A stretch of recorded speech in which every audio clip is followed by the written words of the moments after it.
Romeo was a useless wannabe bad boy who pretended to hate the biggest villain in school while secretly being a bigger fan of her than an otaku at a convention. When he finally got the chance to confess his feelings to her, she surprisingly accepted. However, they had to keep their relationship a secret, or they risked being labeled as traitors to their nations. Before that happened, both of them used to gather their classmates outside the dorm every day to fight each other like aspiring gangsters. That was because they came from rival countries and were forced to attend the same school. Romeo was from the eastern nation of Toa, while Juliet was from the western principality. The students from both nations were separated into two dormitories, the Black Dog dorm for Toa students and the White Cat dorm for the Westerners. However, that wasn't enough to stop them from clashing daily. One particular day, during one of their fights, Scott, a freshman from the White Cat dorm who not so secretly wanted to chat with Juliet, begged her to let him fight in her place. While the four-eyed Prince Charming was still talking, Romeo punched him square in the face. He then lifted him into the air like some kind of barbaric caveman, calling Scott a pathetic waste of space. Before he could slam the poor idiot into the ground, Juliet struck him with her staff, sending him flying across the courtyard. Scott landed in her arms, and she turned to Romeo, demanding that he come at her with everything he had. Romeo refused, saying that only guys with microsausages hit girls. That comment infuriated Juliet, as she believed he was mocking her by refusing to fight her as he would with anyone else. Just as she was about to protest, the White Cat dorm leader, Anna, arrived and scolded them for turning the school grounds into a battle arena. Romeo told her that she had no right to lecture the Black Dogs since they weren't under her command. In response, she threatened to call the Black Dogs' strict representative. That was enough to shut Romeo up and end the fight, as no one wanted to get into serious trouble. Later, a frustrated Romeo stood outside, punching a pillar. He wasn't angry about failing to defeat the White Cats. He was angry because he didn't know what to do with his overwhelming feelings for Juliet. The truth was, he had been madly in love with her since they were kids, which was why he never fought her whenever their groups clashed. He had also been ready to knock Scott out permanently out of sheer jealousy. Just remembering that arrogant idiot holding Juliet's hands filled Romeo with so much rage that he went all out on the pillar. He realized that if he didn't confess to Juliet soon, he'd be stuck pining for her forever like a hopeless fool. Meanwhile, the White Cats were in the training hall, practicing sparring. Juliet easily disarmed her opponent and thanked him for an interesting fencing match. Scott then approached her, offering a towel while complimenting her skills, saying she could probably take down Gur if she ever faced him. Juliet thanked him for his kind words but told him to stop being a pathetic bootlicker. She knew her sword skills were just as average as his looks. She admitted that she still had a long way to go before becoming strong enough to change the world. She also added that she didn't want anyone, especially Romeo, looking down on her like he did when he refused to fight her. Thinking about Romeo made her so mad that she accidentally ripped the towel in half. Leo, who had been watching from outside the hall, immediately understood that her sudden rage was directed at him, even though he hadn't heard what she said. That made him wonder if he would ever have a real chance with her T. That moment, two White Cats arrived at the training hall with three rowdy elementary school kids from the Black Donkey School. Romeo instinctively tried to act like a hero but immediately backed off when he saw Juliet stepping out of the hall. As he hid behind the wall, he listened in on what the White Cats were saying. According to them, the kids had vandalized their dorm door, so they planned to teach them a lesson. Juliet asked the kids why they did it, and one of them replied that it was revenge for the White Cats calling them weak. The way he spoke made the guy holding his hand push him to the ground. When the man tried to hit the boy, Juliet stopped him and told the kid that he was, in fact, weak. She explained that lashing out aggressively only proved he was still just a child and that it wouldn't help his friends if they were in trouble. Angered, the boy charged at her, swearing to prove he wasn't weak. However, due to his small size, he couldn't even knock her down. It looked more like he was hugging her instead. But Juliet was kind enough to acknowledge his efforts. She helped him clean his bloody nose and promised to fight him next time if he came looking for a challenge. Her response irritated the other White Cats, who pointed out that letting the kids go would only make the Black Dogs look down on them. Juliet snapped at them to shut up and said they should be ashamed of themselves for mocking a child as Romeo watched her scold them. He couldn't help but admire her even more, making him even more determined to confess his feelings. Unfortunately, he didn't realize he had stepped out of his hiding spot until he noticed everyone staring at him. Juliet demanded to know what he was doing there, and he stammered that he came to file a complaint before immediately running away to avoid further questions. That left Juliet irritated, complaining that he had only come to tease her as usual, On the other side of the training hall, Kento, Katsuki, and Maru saw Romeo running past them. Kento wondered what he was doing there, but Koitsu told him not to worry about that fool. Instead, he pointed out that Juliet always walked alone back to her dorm, which made it the perfect opportunity to teach her a lesson. Later that evening, as Juliet walked back to her dorm, she sensed someone following her. She turned around to confront her attackers, only to find two clumsy idiots struggling to breathe because they had forgotten to make air holes in the plastic bags covering their faces. Recognizing their voices, she swiftly knocked them down. However, she underestimated the situation. Just as she turned to leave, Maru sprayed her with pepper spray. That allowed Katsuki to grab and hold her in place while Maru ordered Kento to tape her mouth shut. As soon as the tape was secured, Maru pulled out his knife and used it to tear her shirt. Suddenly, Romeo appeared out of nowhere, grabbing Juliet and pushing her through some bushes. When Juliet realized it was him, she backed away in fear. Romeo tried to explain that he had no ill intentions, but his words faded when he saw her tears. After she ran away, he returned to the Black Dog dorm and confronted Maru, Kento, and Katsuki, beating them mercilessly while blaming them for ruining his life. Out of nowhere, an arrow struck Maru's head, but Romeo only cared about the note attached to it. It was from Juliet. In her message, she asked him to meet her alone by the fountain. The airhead fool immediately wondered if she was going to confess her love to him. However, when he arrived, he found Juliet holding two swords. Without hesitation, she asked if he had saved her out of pity. She told him that if that were the case, it was no different from attacking her. She then admitted that she didn't want anyone, especially him, to pity her because it made her feel weak, and that was something she refused to be. As she said that, she began to cry. Romeo quickly assured her that he had never once thought of her as weak. Of course, she didn't believe him and pointed out that he always held back whenever they fought. According to her, that was because he didn't believe in gender equality. Romeo then realized that Juliet's desire to become strong and intelligent stemmed from her need to prove her worth, since she couldn't inherit her father's title or fortune. Frustrated with himself for hurting her while trying to protect her, he decided to give their fight everything he had as they clashed. Romeo unexpectedly confessed that he loved her, shocking Juliet. However, she dismissed his confession as a joke. Romeo insisted that he was serious and revealed that his feelings were the reason he had never fought her properly. As their fight continued, Romeo kept reaffirming that his emotions were genuine and that all he wanted was to be by her side. Overwhelmed, Juliet shoved him into the fountain. However, she ended up falling in as well and moved closer to him. She then admitted that, despite him being an idiot, she was willing to give him a chance, bringing him to tears. However, she warned him that no one could find out about their relationship, and he eagerly agreed because he was a hopelessly smitten fool. Days later, when the first-year black dogs and white cats faced off, Romeo pulled Juliet away from the fight. When she asked why he did that, he told her he wanted to spend time alone with her. Disappointed, Juliet told him he was acting like a love-starved fool and began walking away. Romeo was shocked by her cold response, as he had expected, or rather imagined, that they would become one of those overly sweet and annoying couples. Desperate, he grabbed her hand and started rambling about how he had always wanted to be with her, no matter the consequences. Unfortunately, Hazuki suddenly appeared. Without thinking, Romeo grabbed Juliet's face to avoid raising suspicion. This infuriated Juliet, and she kicked him in the chin, forcing him to let go before he collapsed and blacked out. Later that day, while Juliet was alone in the locker room, she heard Romeo calling her name. At first, she thought she was imagining things, but when she turned to the window, she saw the wannabe Spider-Man clinging to it. She screamed. Once she got over the shock, she tried to close the curtains and accused him of being a filthy spy. Romeo desperately pleaded for her to listen, claiming he had no bad intentions. When she demanded to know what he wanted, he explained that he had done some research and learned that, in her country, couples exchanged rosaries as proof of their love. He said he wanted to give her one as a sign of his eternal devotion. Before he could hand it to her, Scott interrupted. The idiot had also climbed up the building but swore it was only to protect Juliet and nothing more. When he accused Romeo of trying to take advantage of Juliet while her guard was down, Romeo didn't even bother denying it. Scott immediately attacked him, and the two of them fell off the building while Juliet watched helplessly. When Romeo opened his eyes later, he was surprised to find that he hadn't been transported to another world. Instead, he was back in his dorm, his head resting on Hazuki's lap.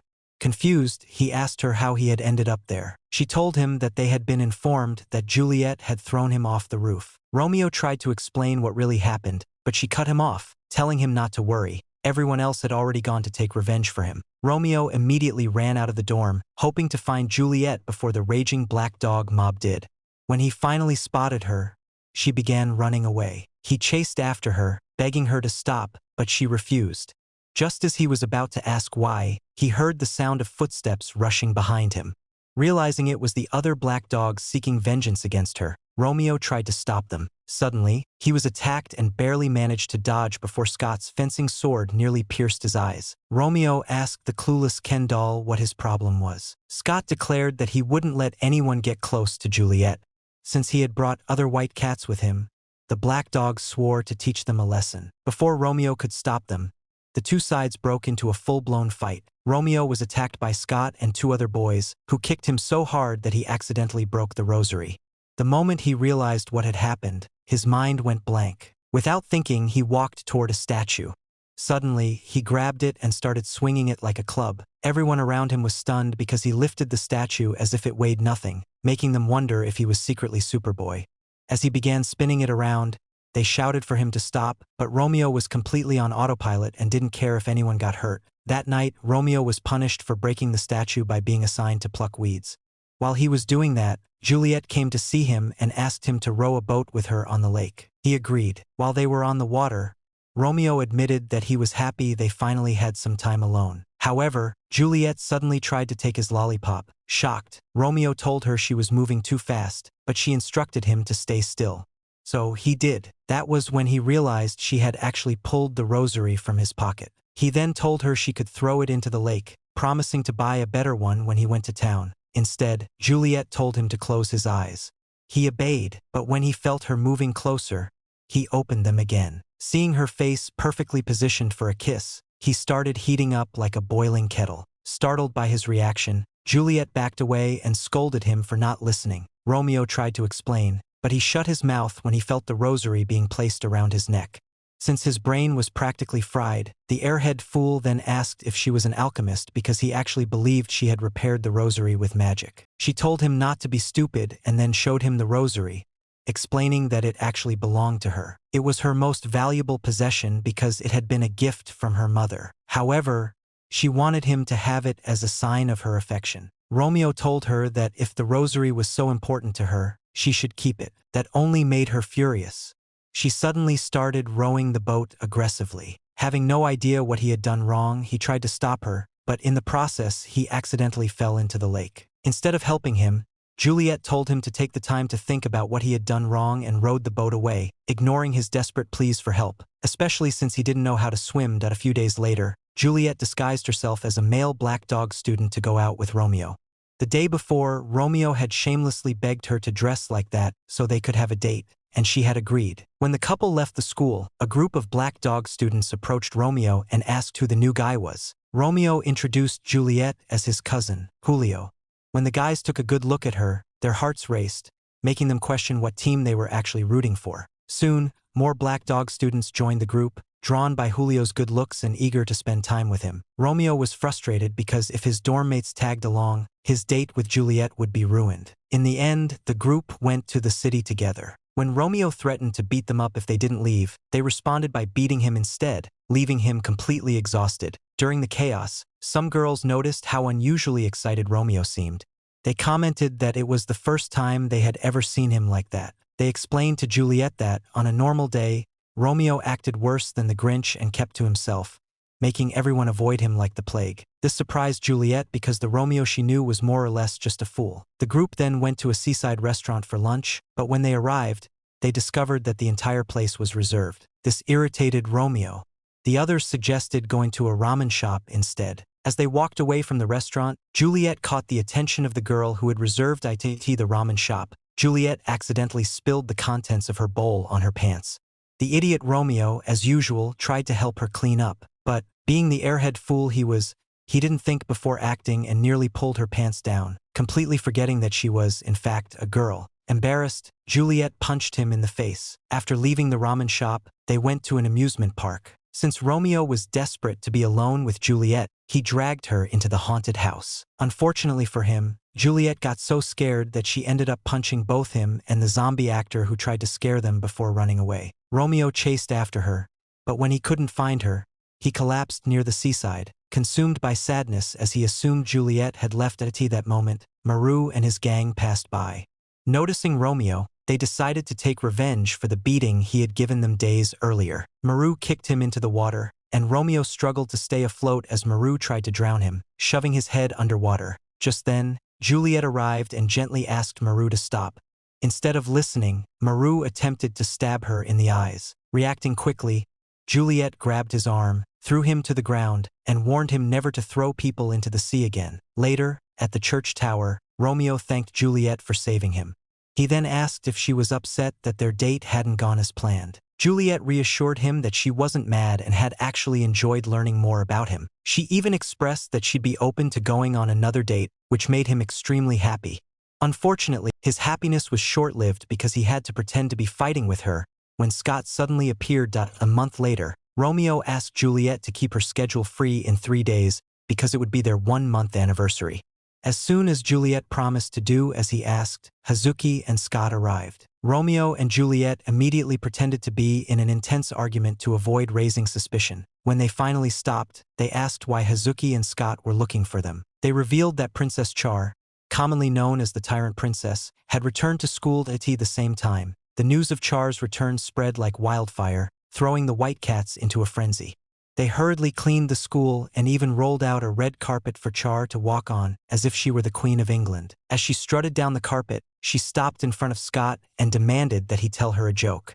However, she warned him that if it was boring, she would hit him. With no other choice, Scott obeyed, but before he could even start his joke, the snobby princess punched him. When he asked why she hit him without even hearing the joke, she replied that his pathetic existence was already boring enough. At that moment, Juliet approached Char and welcomed her back to school. Char thanked her, pulling on her hair, which Juliet immediately complained about. Char then turned to face Romeo and the Black Dog students. She scolded them for not joining the White Cats in welcoming her back. Romeo rudely reminded her that they weren't her loyal subjects for her to boss around. Char laughed and told Romeo that she could make him obey her if she wanted to. Romeo, determined to prove he wasn't afraid of her, attempted to attack her. However, before he could land a hit, she confidently declared that he was dating Juliet. That stopped him in his tracks. When he tried to deny it, Char claimed she knew that he had dressed Juliet as a boy.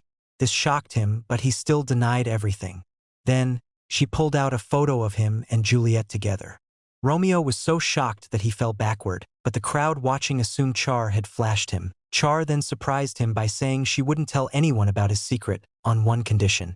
He had to become her loyal servant. As the leader of the Black Dogs, obeying Char was beneath him. However, Romeo was desperate to keep his relationship hidden, so he agreed. Char immediately made him massage her feet in front of everyone, shocking the entire school. Romeo didn't even notice because he was too busy seething. When he finally looked up, he saw Juliet staring at him with an unreadable expression.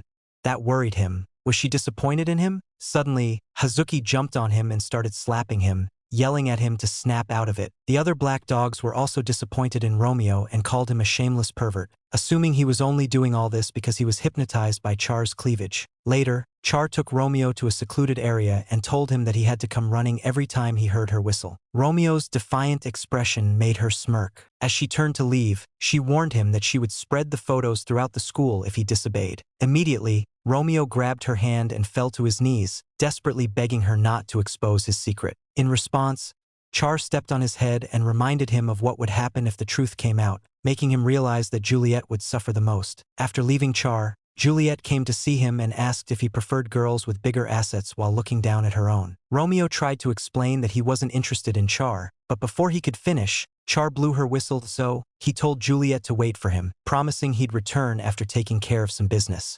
That business turned out to be him acting as Char's personal human pony. The arrogant princess wanted to humiliate him in front of the entire school. Everyone who witnessed Romeo's humiliation was disappointed in him and assumed he had betrayed them.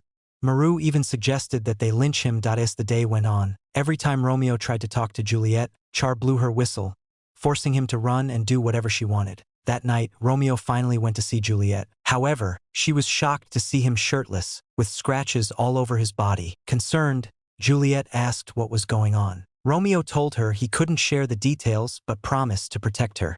Juliet didn't understand why he was saying that, but she encouraged him not to give up before pushing him away as Char's whistle echoed once again. When he met with Char and the White Cat student Storm, he decided to play along with her games until he found something he could use to blackmail her. Later, when he returned to his dorm, he discovered that his belongings had been thrown out. His dorm mates now saw him as a traitor. Maru and his gang told him that Hazuki had begged them not to lynch him because she was sure Char was blackmailing him into doing all of this. The next day, Romeo continued his humiliating role as Char's obedient lapdog, catering to her every whim and allowing her to do whatever she wanted to him.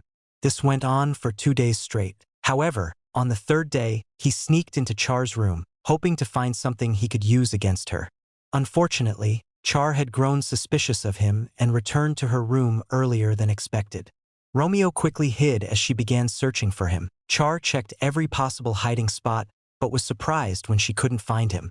However, she soon realized there was one place she hadn't checked yet. As she suspected, Romeo was hiding there. It was a secret compartment behind the mirror, and inside, there were dozens of photos of Juliet, dating back to when she was a child. It turned out that Char had secretly been in love with Juliet and had been collecting pictures of her like some kind of stalker. Romeo pointed out that Char had done everything in her power to separate him from Juliet because she was jealous that Juliet would never become friends with her sister.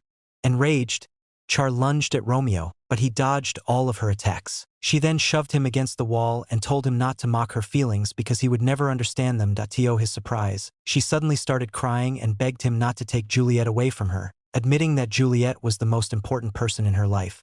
Just then, they heard Juliet's voice outside the door, and Char panicked, fearing that her secret would be exposed. Romeo assured her that everything would be fine and instructed her to stall Juliet. When Char answered the door, she tried to stop Juliet from entering the room, but Juliet walked in anyway.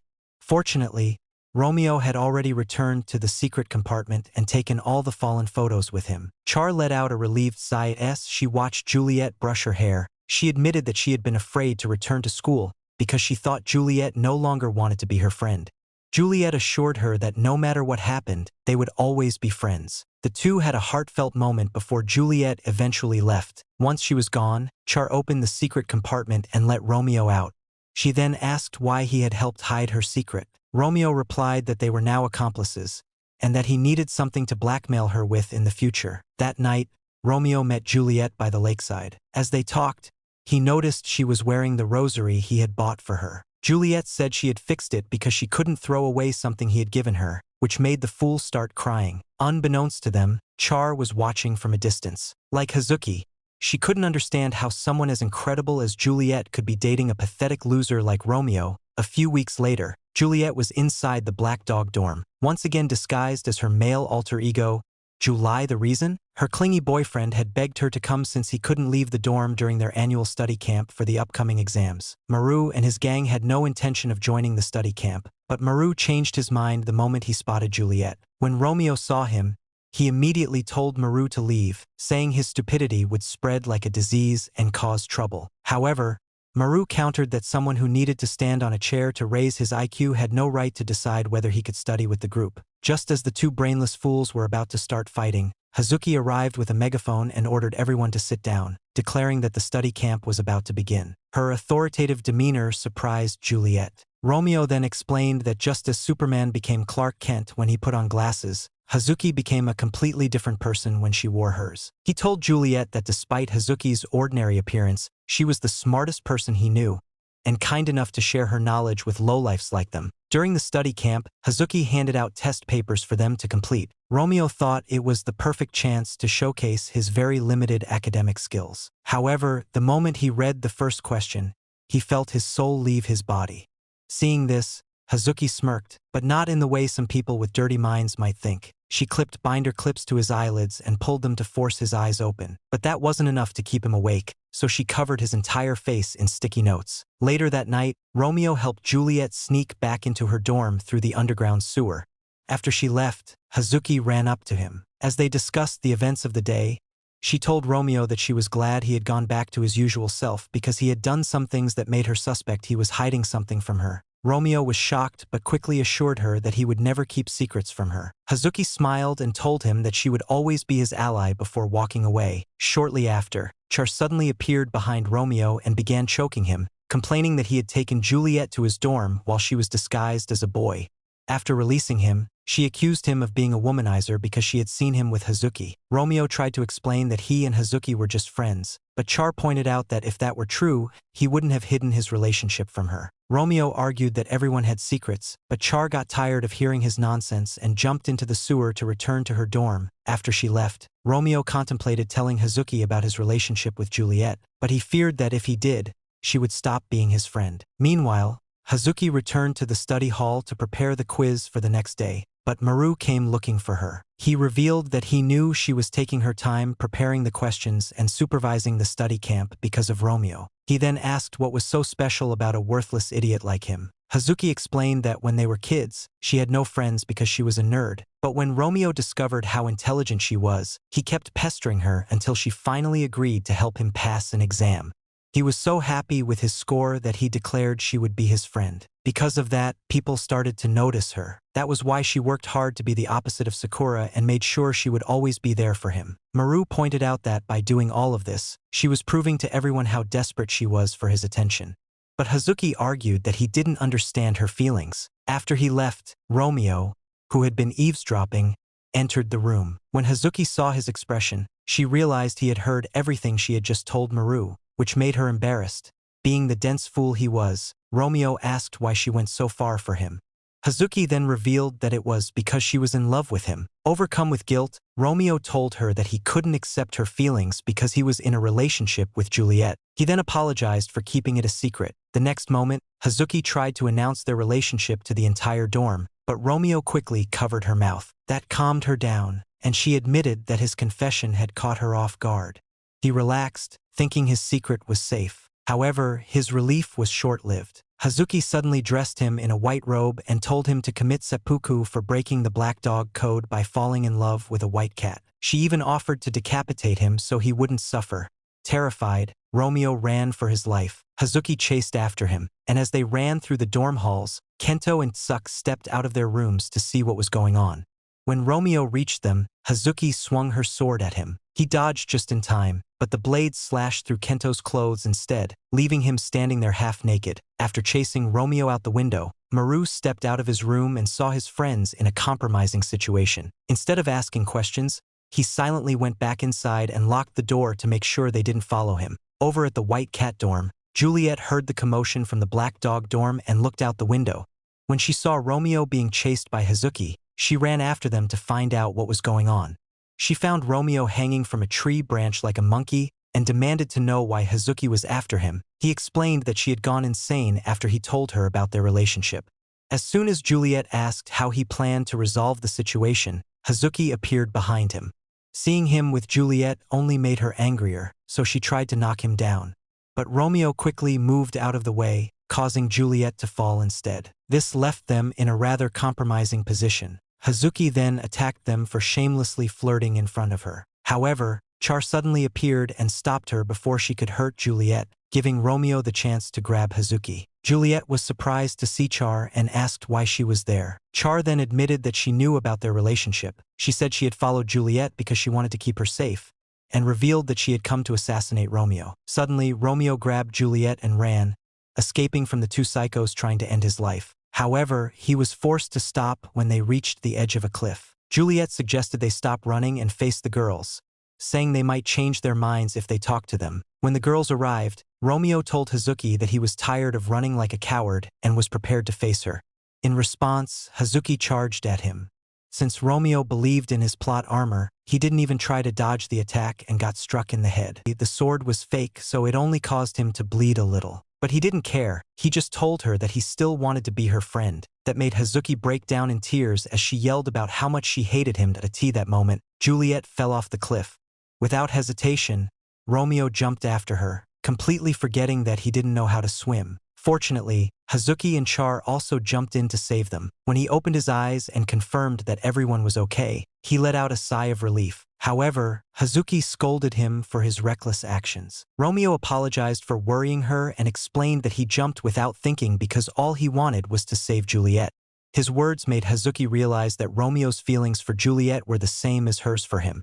She then started crying again. The next morning, Romeo cautiously stepped out of his room, fearing that Hazuki had told everyone his secret. To his surprise, no one treated him differently, and Hazuki acted as if nothing had happened, which made him feel relieved. A few weeks later, Romeo took Juliet to the equipment storage room and asked her to prepare a bento for him. Juliet was both surprised and relieved by Romeo's request, as she had assumed he had brought her there to come up with a scheme. However, she agreed to make him a bento and bring it with her the next day. The only problem with that promise was that Juliet had never cooked anything in her life. As she struggled to awaken her inner Gordon Ramsay, the head chef came to check if she was actually cooking a meal or fighting a battle. At that moment, the oven timer beeped, signaling that her cookies were ready. Unfortunately, they were burnt to a crisp. Juliet felt disheartened, knowing how excited Romeo was for her bento.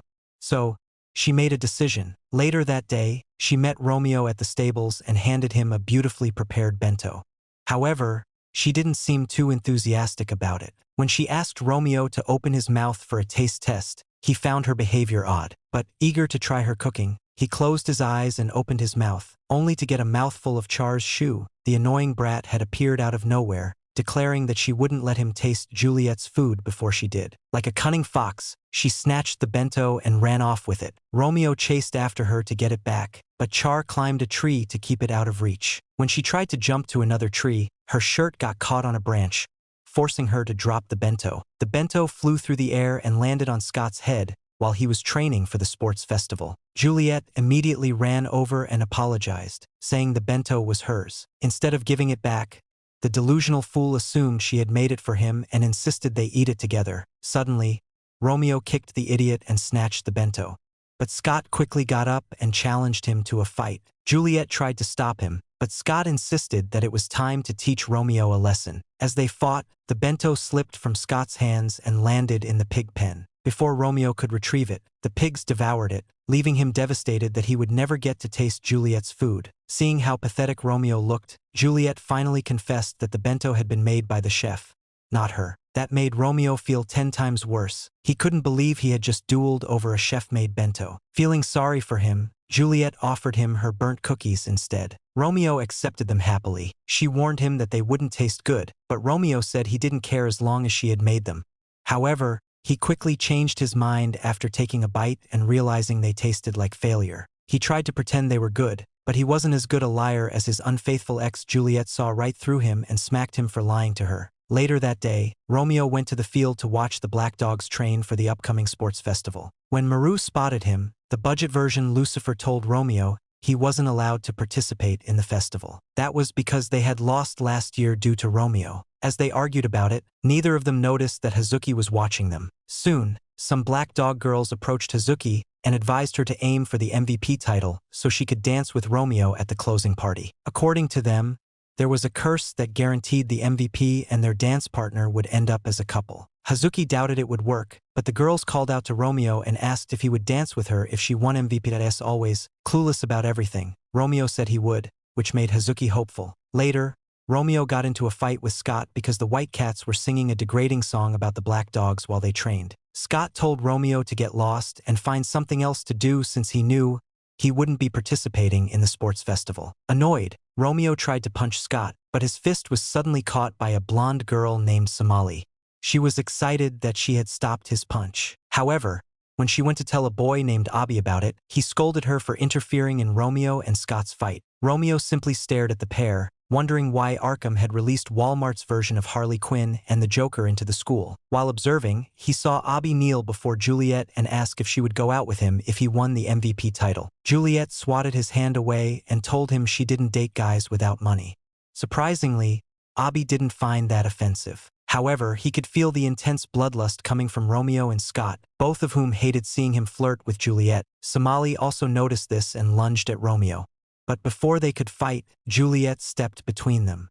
She told them that if they wanted to fight, they should wait until the sports festival and settle things on the field. This made Abi promise Romeo that he would crush him during the festival. That night, Juliet sent Romeo a message asking him to meet her on the field early in the morning to help her practice for the three-legged race. He was thrilled. The next day, he met Juliet on the field, and after tying their legs together, they quickly realized that their height difference was a problem. However, Juliet was determined to train and placed Romeo's hand on her waist, causing the cultured fool to lose 5 liters of blood. Eventually, they started running, and together, they dominated the training. Juliet was pleased with their progress. She then revealed the real reason she had invited him to train with her. It was to help him regain his confidence. She said she knew that his failure in the 100-meter race last year had discouraged him, but she told him that he could do better this year. To further motivate him, she declared that if either of them won MVP, the other had to do whatever the winner said. Romeo agreed, and later that day, he barged into the Black Dog training session and announced that he would be participating in the 100-meter race, much to Maru's irritation. The following week, the 3-day sports festival began, with the first-year students competing on the first day.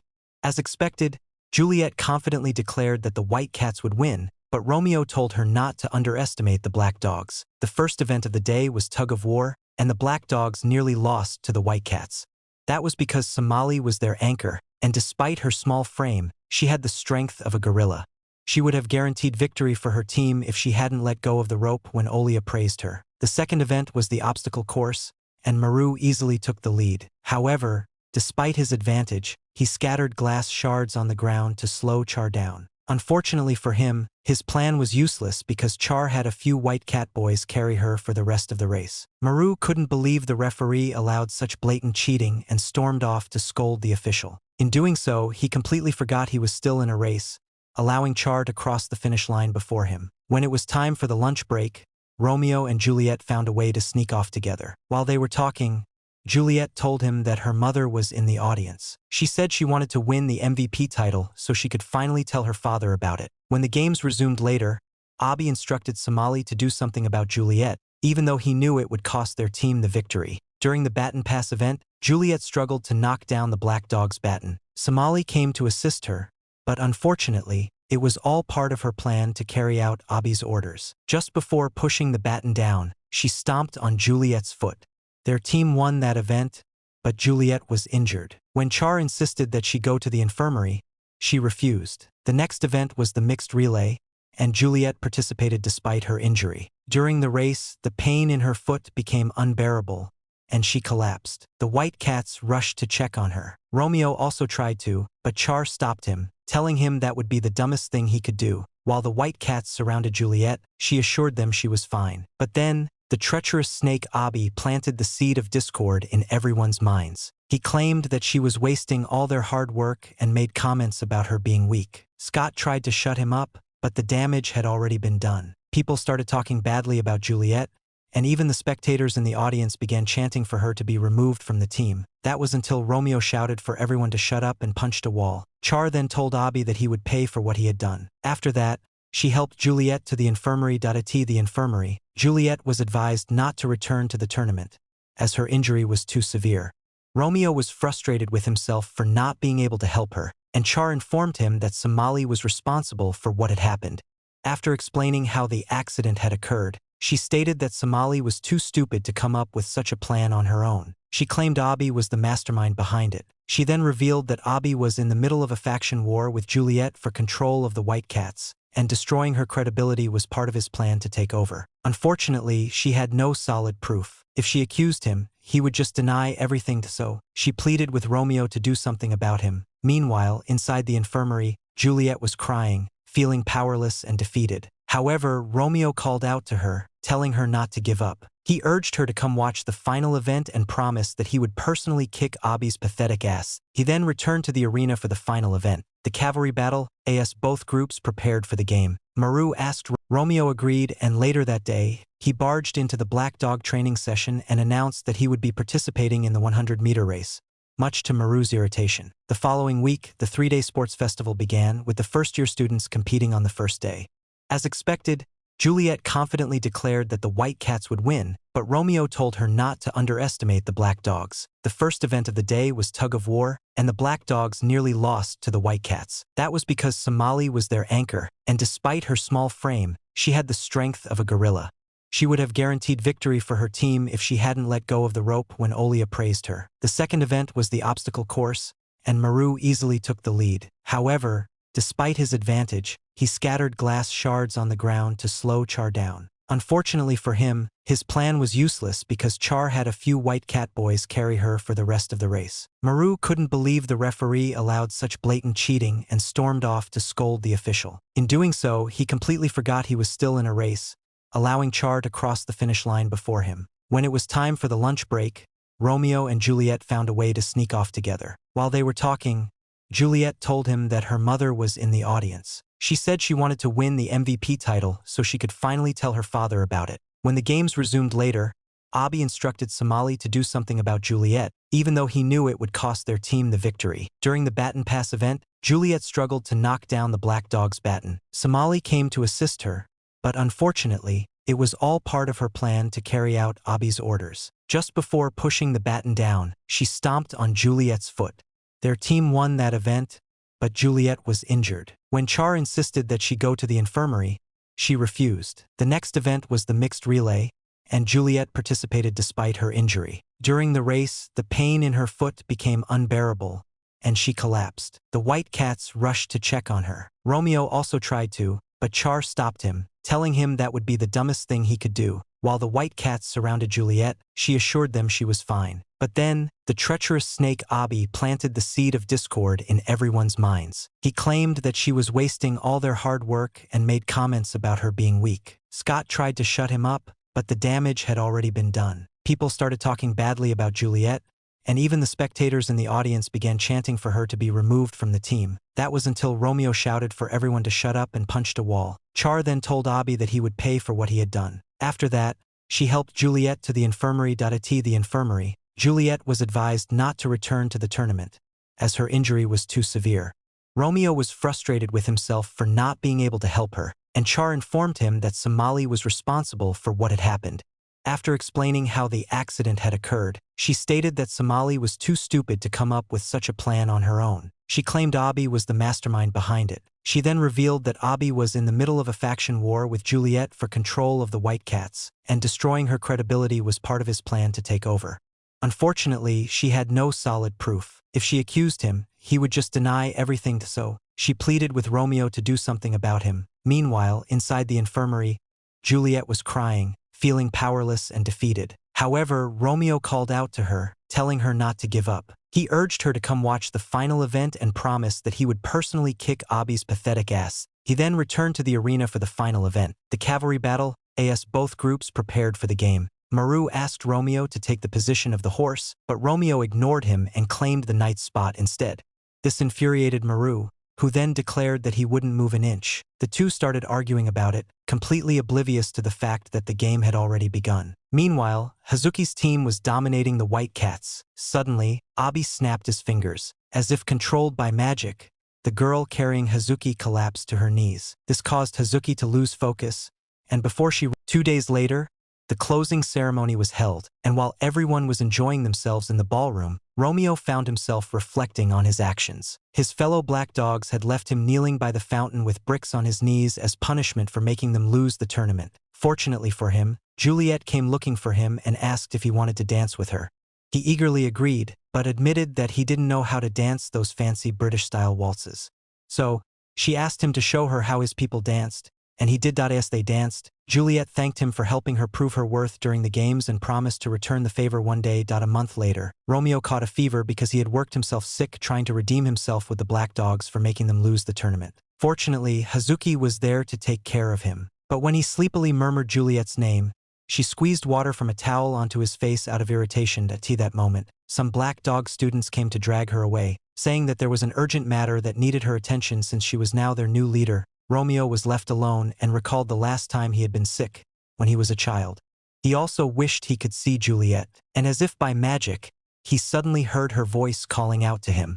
When he opened his eyes, he saw her standing by his bed, disguised as Julio. He was surprised to see her, but assumed she was just a figment of his imagination. So when she asked if he wanted her to do anything for him, he requested that she clean his ears. Juliet thought he was talking nonsense and lightly smacked his face to wake him up. That was when he realized he wasn't dreaming. Feeling embarrassed, He told her to leave, but Juliet insisted on staying to take care of him until he recovered. After forcing him to lie back down, she looked around his room and asked why it looked like a storage dump. Romeo explained that after his mistake at the sports festival, he had been forced to sleep in the storage room and that his role as leader had been given to Hazuki. Juliet felt sorry for him and offered to tidy up the place a bit, but while cleaning, she stumbled upon an adult magazine. Romeo swore it wasn't his and claimed that Ketsu had given it to him, assuming he would be interested in looking at it. Juliet didn't believe him, so he desperately tried to convince her, saying that her milkshakes were the only ones he was interested in. That only made things worse. After realizing that she now saw him as a closeted pervert, Romeo lay in bed, feeling ashamed. Juliet then informed him that she was going to get something for him to eat and left his room. However, since she wasn't familiar with the Black Dog dorm, it took her a while to find the cafeteria. After picking up an apple and a jug of water, she made her way back to Romeo's room but got lost along the way. She eventually ran into Maru, who ate the apple the moment he learned it was for Romeo. He then started asking her some questions, which made her wonder if he was suspicious of her identity. She tried to avoid answering, but he blocked her path and said he wouldn't let her leave until he discovered the truth about who she really was. Panicked, Juliet threw the tray at him, drenching him with water before running away, but she had no idea where to go. She soon spotted an open door and decided to hide there for a while. However, she accidentally entered the girls' bathroom. After falling into the bathtub, the girls inside screamed when they saw her, believing she was a boy. The poor Juliet then sprinted back to Romeo's room in sheer panic. Romeo was shocked to see her completely drenched, so he handed her his uniform to change into. Juliet made him turn to face the wall while she changed, and it was the hardest thing he had ever done in his life because his mind kept showing him indecent images. Suddenly, she sneezed behind him. When he turned around, she poked him in the eyes. After that, she finished getting dressed, but his clothes were way too big for her and kept falling off. As she complained about them, Ketsu knocked on the door, asking for Romeo's magazine back because he wanted to unload. He kept knocking, but Romeo didn't respond. So, Ketsu assumed he was asleep and left. Inside the room, Romeo remained perfectly still because Juliet was lying on top of him, using his blanket to hide. Once they were sure Ketsu was gone, she apologized for suddenly jumping into his bed, saying she had forgotten the door was locked. Well, that's the end of the video. If you enjoyed it, comment for the next part, subscribe to the channel and leave a like. Thanks for watching and see you soon.